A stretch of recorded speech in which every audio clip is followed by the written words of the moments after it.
J'étais à la retraite, Oui. donc j'avais le temps de m'en occuper et c'était très bien parce que je naviguais entre Saint-Gilles et Paris. Et à Paris, à l'époque, il y avait beaucoup de possibilités. Par exemple, nous avions des rapports avec M. Dornano, qui était ministre à l'époque. Pour vous, le fait marquant quand vous êtes arrivé a été constitué de... Par le prolongement, le projet de prolongement du Remblai dans son axe, c'est-à-dire vers la mer. Vers la mer. On voulait faire des immeubles encore plus près de la mer. Ce qui me semblait complètement aberrant, étant donné que les scientifiques, à juste titre, prévoyaient une montée des eaux. Vous n'avez qu'à regarder les photos de notre jeunesse. Sur la plage le long des dunes, il y avait des cabines, puis des tentes, et les cabines, on ne les démontait qu'aux grandes marées de septembre.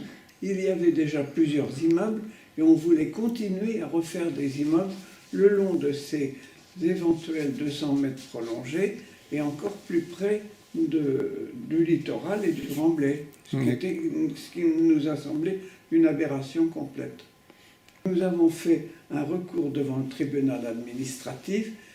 Le président du tribunal et plusieurs membres du tribunal administratif sont venus et on avait de la peine à leur expliquer. Ils se perdaient entre tous les différents projets de prolongation là, et de construction. Enfin, finalement, on est arrivé à leur faire comprendre ce pourquoi nous luttions. Et donc à la même époque se dessinait le plan d'occupation des sols de la commune de Saint-Gilles-Croix-de-Vie. Oui. Et notamment, vous avez eu à batailler sur les zones de protection du patrimoine. Et en particulier sur l'estuaire. Il nous a semblé que l'estuaire était la beauté de Saint-Gilles-Croix-de-Vie. Et que peu à peu, ce qu'il est devenu, et que nous avons guère pu empêcher, c'est devenu un parking. Un parking à bateau. Qui sortent ou qui ne sortent pas. Oui, très peu. 2-3 jours par an. Voilà, un parking à bateau. Et par exemple, pour la promenade Marie de Beaucaire, qui est très bien, elle est beaucoup trop large, car elle empiète sur l'estuaire. Et un grand estuaire est tout à fait intéressant pour la qualité des eaux qui se déversent dans la mer. C'est intéressant à deux points de vue. Au point de vue du site, puisque à notre avis et de l'avis de beaucoup de personnes, c'est la beauté et l'original produit, cet estuaire. Et au point de vue écologique, c'est très important aussi.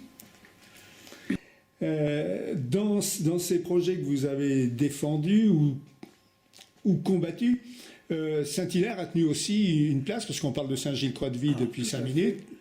Saint-Hilaire avait un projet de port complètement aberrant, parce qu'il fallait aller jusqu'à 900 mètres en mer, pour en faire ce port. Alors il y avait un problème de haut fond, il y avait un problème de sédiment aussi, de goémon. Pour m'amuser, je disais, le goémon va mettre une pancarte défense d'entrée au goémon. Enfin là, j'ai été en rapport avec le Conseil général et nous nous sommes vraiment opposés à cela. Ce n'était rentable, évidemment, que si on construisait des immeubles. Or, des immeubles sur le domaine public maritime. Alors là, j'ai informé le Conseil général que si jamais ils mettaient en œuvre ce projet, nous allions les attaquer devant le tribunal administratif et que nous allions gagner. Vous avez contribué à l'abandon de ce port qui n'était pas rentable d'ailleurs, nous semble-t-il. Avec Givron. Oui. Quand il voulait faire la mer à l'intérieur des terres. Vous vous souvenez, c'était complètement invraisemblable. Alors il y avait une espèce de tuyau qui passait il traversait la route, qui traversait les dunes, qui arrivait jusqu'à l'océan, et avec de l'océan, on arrivait avec des pompes à remplir une mer, l'océan qui se trouvait entre la route des Sables et le bourg de Givron. Des projets pharaoniques. Oui, qui ne se sont pas faits. Qu'est-ce qui peut caractériser, à votre sens, l'action du CPNS? C'est difficile à dire parce que beaucoup de personnes et de présidents y ont participé, mais je pense que l'arrêt des Merlins a été quand même un point très, très fort. L'arrêt de ce remblai qui désormais rejoint les dunes, avec le classement des dunes. Ça a été vraiment un succès et on a réussi à faire quelque chose. Et quand vous regardez aujourd'hui le CPNS dans son environnement, comment percevez-vous les choses? Est-ce que ça vous semble plus facile, plus dur, plus complexe? Mais ça, il faudrait poser la question au président actuel.